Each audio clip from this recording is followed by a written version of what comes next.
Hello friends, we are here to discuss with you. I am here to discuss with you the topic of India-Pakistan border issues. Uh, I am Aniket Sanjay Adsur. I am a former teaching associate of Department of Geography, Savitribai Phule Pune University, and currently working as an assistant professor in Department of Geography, Modern College, Pune 5. So today we'll discuss the Indo-Pak border issues. What are the issues attached with this border?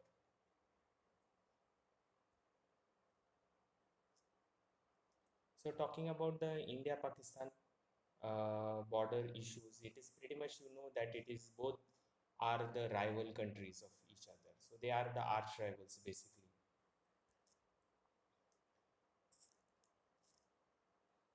So talking prior going into the what we can say the India-Pakistan border issues, we will first try to understand how borders are formed. So, in any border formation process, there are three steps involved. So, first is the planning, second is delimitation, and third is demarcation. So, what is meant by planning? Planning is nothing but a process where a group of people or the people which are having expertise in the border formation process is come together and they plan how the border will run from one part to the other part. So that is the planning process. Second is the delimitation. Delimitation means what?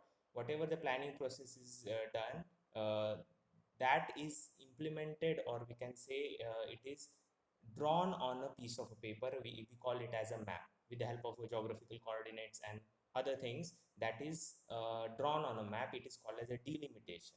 And the third step is that demarcation. Demarcation means whatever the delimited boundary is there on the piece of paper on the map, it is implemented on the ground. Means it is implemented on the ground with the help of a fence, with the help of a certain symbolic feature like stones and all, painted stones and all. So that is the what we can say demarcation process. So these are the three processes involved in the border formations. It is essential to understand the three processes to understand the Indo-Pak border issues. As you know that you can see the in the this particular thing in slide, this is the political map of India.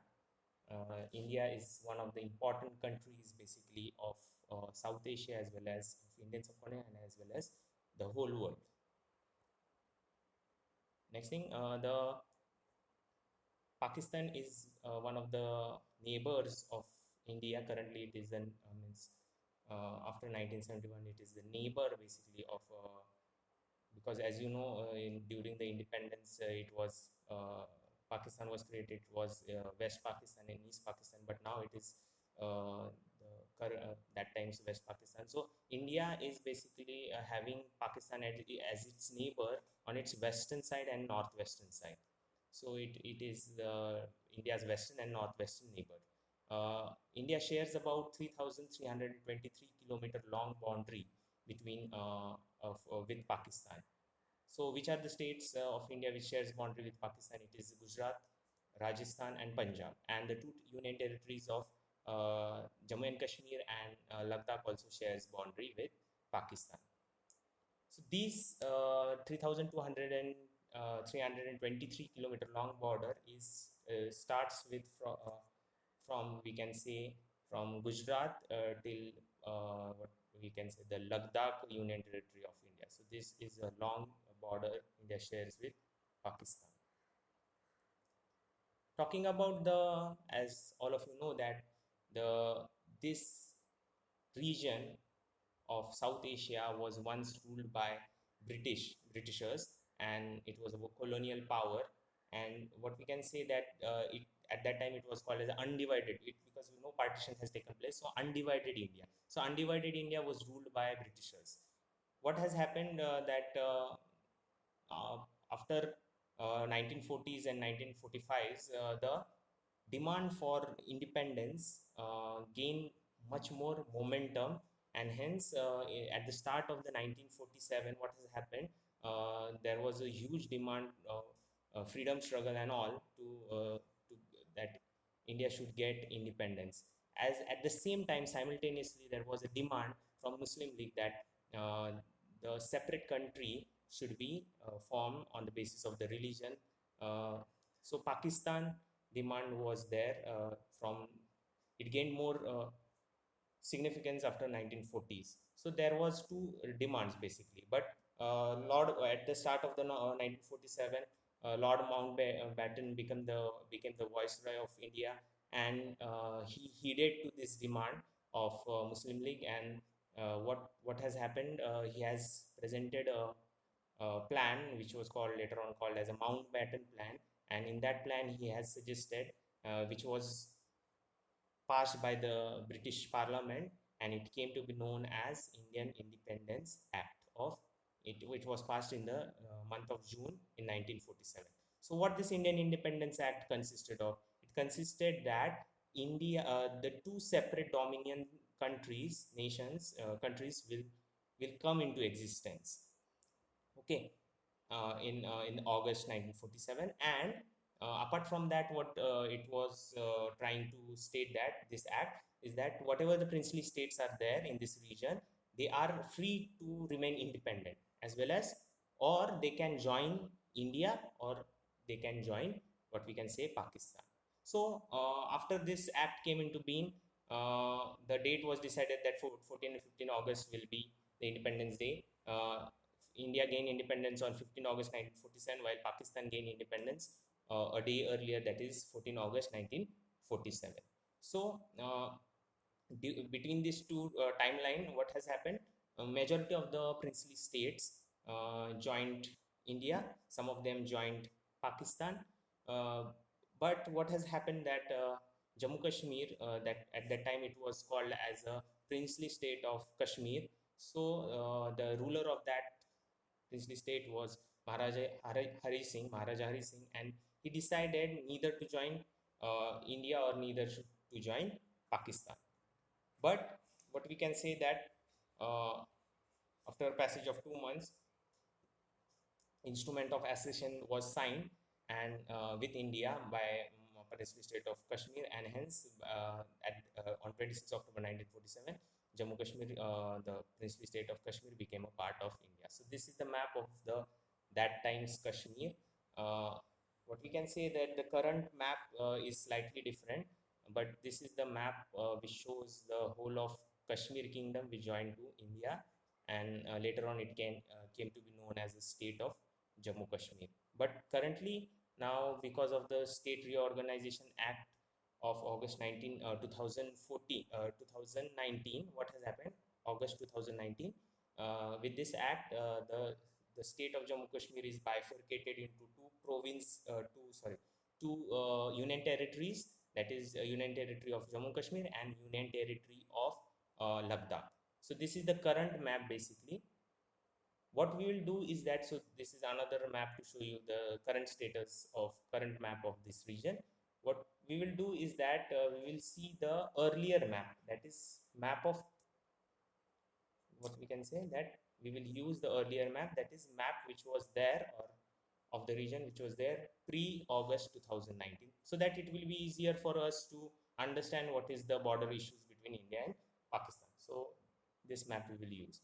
So what has happened basically, we will see in the next slides.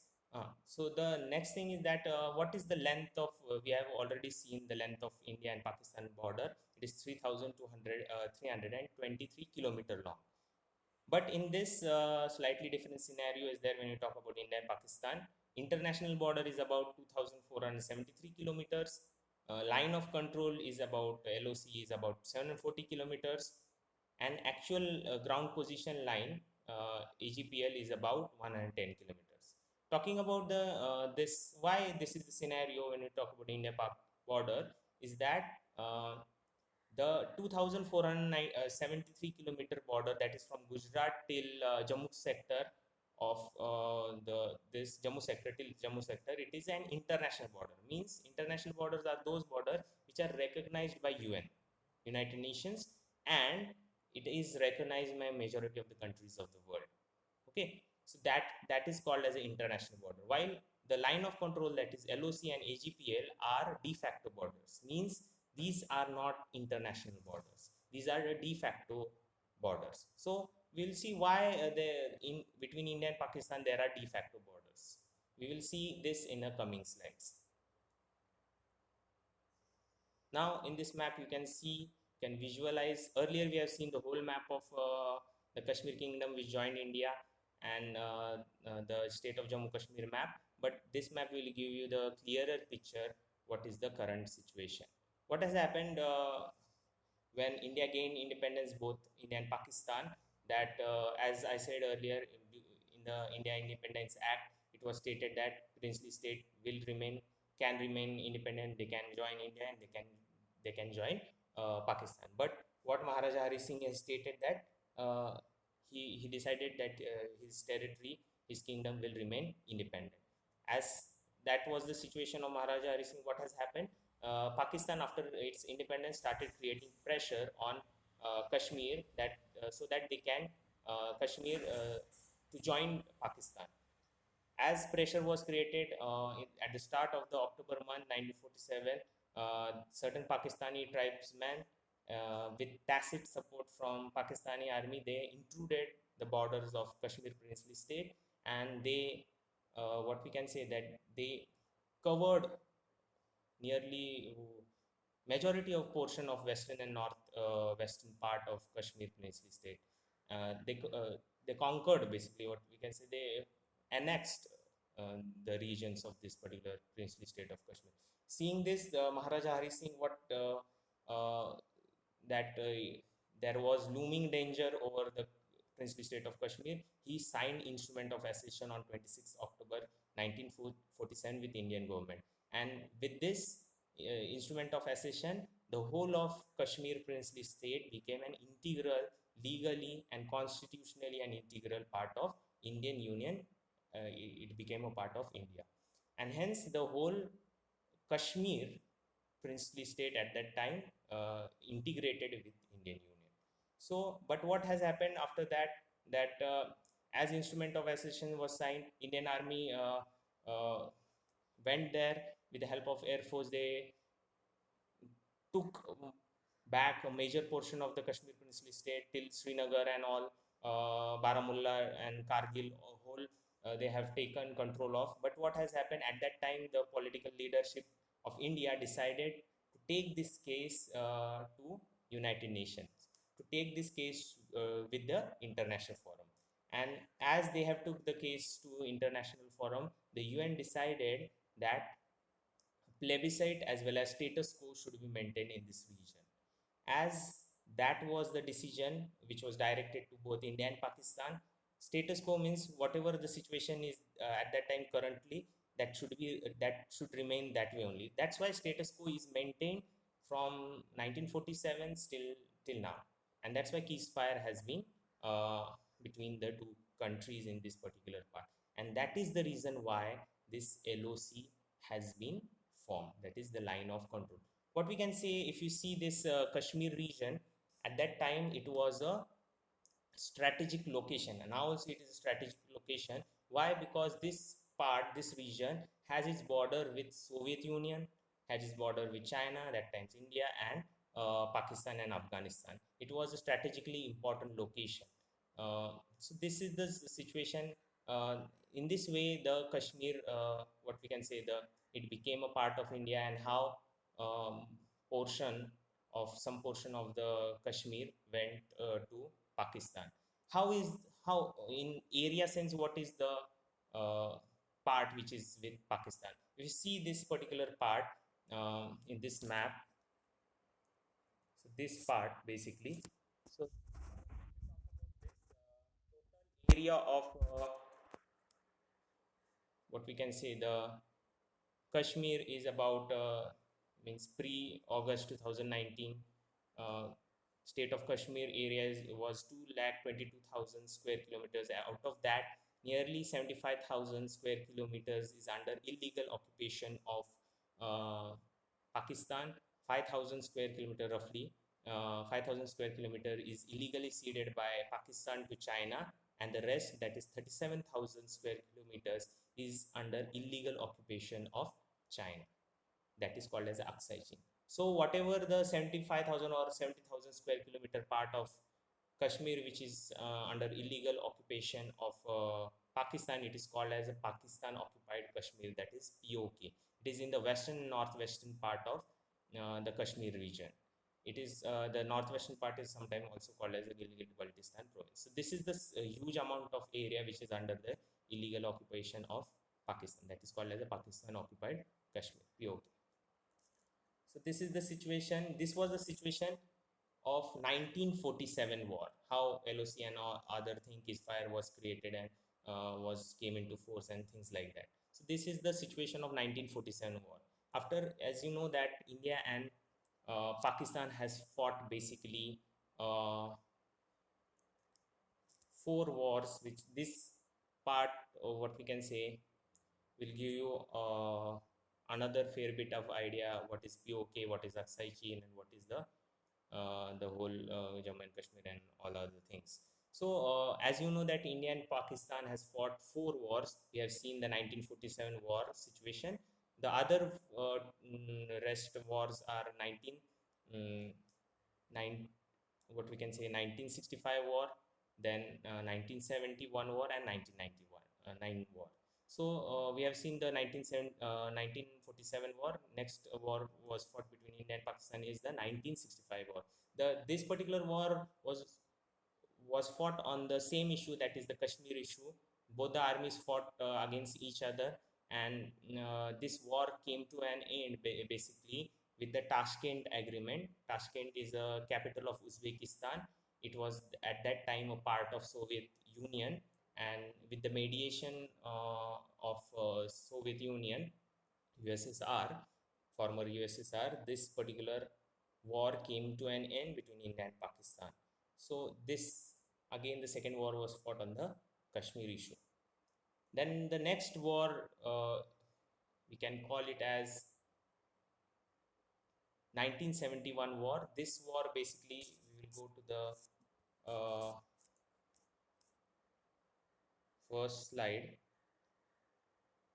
So India 1971 war, basically you can see this political map, was the India Pakistan war. It was fought on the Bangladesh liberation. It is also called as the Bangladesh Liberation War. As you know that in 1947, when India and Pakistan gained independence from Britishers, two countries were formed, India and Pakistan. But at that times, Pakistan pre 1971 Pakistan was West Pakistan, which is today's Pakistan, and East Pakistan, which is today's Bangladesh. So East Pakistani people were feeling what we can say, they were given secondary status. No development was there, and Bengali pride was attached to this particular region, and hence the people of East Pakistan raised a revolt against the government, Pakistan government, and they got the support from Indian government, and with this Indian army fought a war with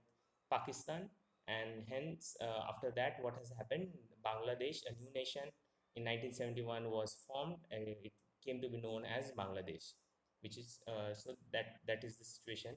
And that particular war came to an end basically with the Shimla Agreement. Shimla Agreement was signed between two armies and two countries. So what this particular agreement is states that it defined the borders of in the Kashmir sector till grid reference NJ9842, that is to the north of Kargil. But it left undecided what will be the border of between India and Pakistan, de facto border between India and Pakistan, ahead of NJ9842. So that was the at that time situation after the signing of the Shimla Agreement.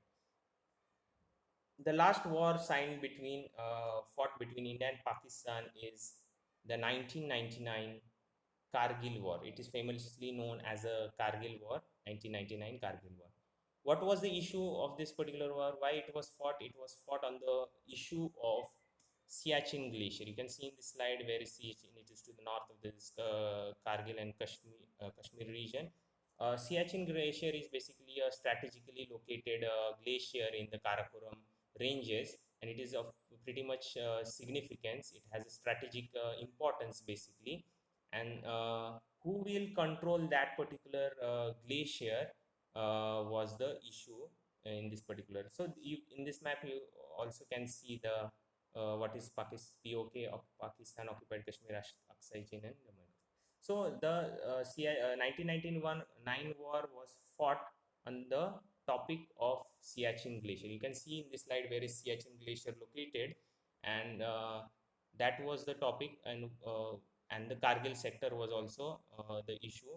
On that issue, the Kargil war was fought. What was the position in 1999 of Pakistan? That the de facto border between India and Pakistan in Kashmir sector should ahead of Kargil should extend northeastwards ahead of NJ grid reference NJ9842. While India's position was that this de facto border should extend northwards of this particular NJ9842 grid reference point till the international borders. So this was the position both the countries were trying to say. If Pakistan's position was case was accepted, what would have happened? The whole of Siachen Glacier and the strategic location, Karakoram Pass and all the things would have been under the Pakistani control. So this was the area of conflict, and that's why this particular war was fought basically. So this was the 1999 basically war, and hence this after the this particular war was fought bravely by Indian Army with along with the help of Indian Air Force, and they fought it pretty much professionally, bravely, and all. And hence the whole of Siachen Glacier, the this strategic position is now under the India's control basically. And that particular, what we can say that India won that particular war, and it is also called as the Operation Vijay. So again, the same political map of India. Next issue between India and what we can say Pakistan is, so this was the Kashmir issue. Now next is the Sir Creek issue. Now what is this particular Sir Creek? Sir Creek is basically an estuary in the which borders basically in Gujarat part of Gujarat state of India with Siachen, Gujarat part of India with the Sindh province of Pakistan, and this estuary is basically 96-kilometer long estuary. And why it is a disputed border basically? It is because of the fact that India's claim is that India's position in this particular part is that the international borders between India and Pakistan in Sir Creek must be the Thalweg line. Now, what is the Thalweg line? Thalweg line is that line which is the line joining the deepest parts of the river or a creek body or any water body. So Thalweg principle, Thalweg norm is accepted internationally for the boundaries that should be between any two particular countries or any two particular administrative units. So boundary should be over the river body or over the creek body should be always be the Thalweg line. So this is the India's position that Thalweg line in the Sir Creek should be the international border, while Pakistan's position is that the eastern banks of the Sir Creek should be the international border between the Sindh province of Pakistan and Gujarat state of India. What Pakistan is trying to state over here is that the 1914 agreement between the Sindh province of British India and the princely state of Kutch. So at that time they have signed a treaty that is called as the 1914 treaty, and that treaty says that the border between these two entities will be the eastern banks of Sir Creek. So Pakistan is trying to state this particular thing, but India is enforcing that Thalweg line should be the international border. What is there to India's benefit is that UNCLOS, that is United Nations Convention on Law of Sea, that is that is one of the important things. The UN has supported India's stand in this particular case, that Thalweg line should be the international border between these two countries in this particular part. But by and large, this issue is not that much disputed, as we can see in this slide. Numerous level of dialogues, ministerial level dialogues, diplomatic level dialogues, and government to government level dialogues has been conducted frequently over this issue, and both the countries are trying to solve this issue pretty much in a healthier manner, which is not the case with the Kashmir dispute. But still, this creek is why that is much important, because as we have seen, the 96 km, what was the issue? From the mouth of the Sir Creek, you can see in this slide, from the mouth of the Sir Creek till 96 kilometer to the top of the Sir Creek. So that is the Thalweg, whether it should be Thalweg line or whether should it be the eastern bank. So that is the dispute part. Second dispute attached with this was the from the top of the Sir Creek till the western terminus point, what would be the border? It was not decided by the Radcliffe line, which was the Radcliffe line is the India-Pakistan border is called as the Radcliffe line. So it was undecided till the western, from western terminus till the top of the Sir Creek. So that was undecided. But in 1968, what the two countries had done, they have established a tribunal, and this tribunal decided that the boundary in this particular part, international boundary between these two countries in this part, will be the 24th parallel line. That is, the 24th parallel of latitude line will be the international boundary between these two particular countries, and hence that dispute in this particular part was amicably solved. The other dispute, that is from the top of the Sir Creek till the mouth of the Sir Creek, whether it should be Thalweg or eastern bank line, that should be that the two borders will, whether it will be the Thalweg line or whether it will be the eastern bank, that is undecided yet. So for that, basically it is the two countries, as I said in earlier slide also, the two countries are taking initiative that they are conducting ministerial level talks and government to government talks, diplomatic talks are been taking place, and this issue has been pretty much the two countries are trying to solve in a healthier manner, which is not the case, as I said earlier also, with the Kashmir dispute. The other issue attached with this is why basically it is an important. One will say that it doesn't make any difference whether, what we can say, whether it is the central line or whether it is the eastern border. It doesn't make that much difference, but that makes a difference. Why? Because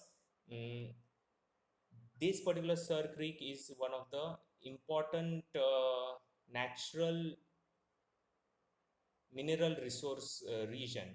And the mineral oil deposits and natural gas deposits might be there in this particular stretch, and hence it is an important. The second thing is that the terminus land sea border, when the central line is shifted, suppose India's claim is accepted, the central line, Pakistan will the Pakistan's international border with India, the land sea terminus point will be shifted westwards, several kilometers westwards, and hence Pakistan will lose a great amount of area, land area also, and the exclusive economic zones. What is several thousand kilometers of exclusive economic zone? Now, what is this particular EZs and this?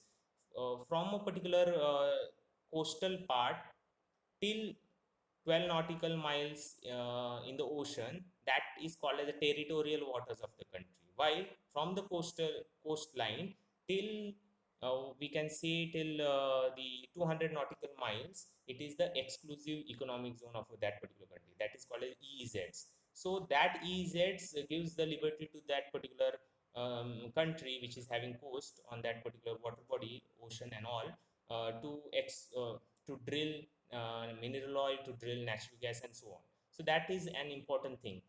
So if suppose land sea terminus, if India's position is accepted to that Thalweg line should be the international border between India and Pakistan in Sir Creek, what will happen? The land sea point terminus of Pakistan international border will be shifted several kilometers westwards, and hence it will lose a great amount of land area as well as great amount of several thousand square kilometers of EEZs. So that is one issue. Second issue is that this creek is basically you can see that this creek is one of the important fishing grounds of the world. So that is another aspect. So that's why this is an important, that's why both the countries are trying to gain more and more land and more water area over this particular creek. But as I said earlier also, this issue is being solved pretty much in a healthier manner, which is not the case with the Kashmir issue. So this is again the political map. What I'm trying to say before I conclude is that as we know that India and Pakistan has fought basically 4 full-fledged conventional wars. So this is one of the important issues between Indo-Pak border. What has happened? They have fought 4 full-fledged conventional wars. But post 1999 Kargil war, what has happened? No full-fledged conventional war has been fought between India and Pakistan. Now Pakistan has shifted its strategy. They are trying to now wage a proxy war against India. So what is meant by proxy war? They are trying to fund certain terrorist organizations like Lashkar-e-Toiba, Jaish-e-Mohammed and all. So with this, what they are funding the terrorist organization, proxy, means not directly, with different channels they are trying to fund this terrorist organization. And with this thing, what they do is that they infiltrate, with the help of that, with the help of Pakistani army and other establishments in Pakistan, this terrorist group, they have safe havens in Pakistan, and they do their training over there, and they try to infiltrate the porous boundaries of LOC and other international borders. The LOC porous boundary of LOC, they infiltrate. They try to create basically a separatist. They fund that separatist movement in India. They carry out terrorist activities in India, throughout India, and they also sometimes pump in fake currencies and drug trafficking and all. So the terrorist activities are being conducted in this particular by this organization throughout the India. But certain strategies has also been changed. Indian Army is also trying to give a definite answer to this particular proxy war waged by Pakistan. Like, so one of the examples are surgical strikes carried out by Indian Army, also by Indian Air Force. So these are the certain with changing times, the situations are also changing. So this was all about the issues between India and Pakistan, the border issues. So thank you for watching this video. Please like and subscribe my channel. Thank you.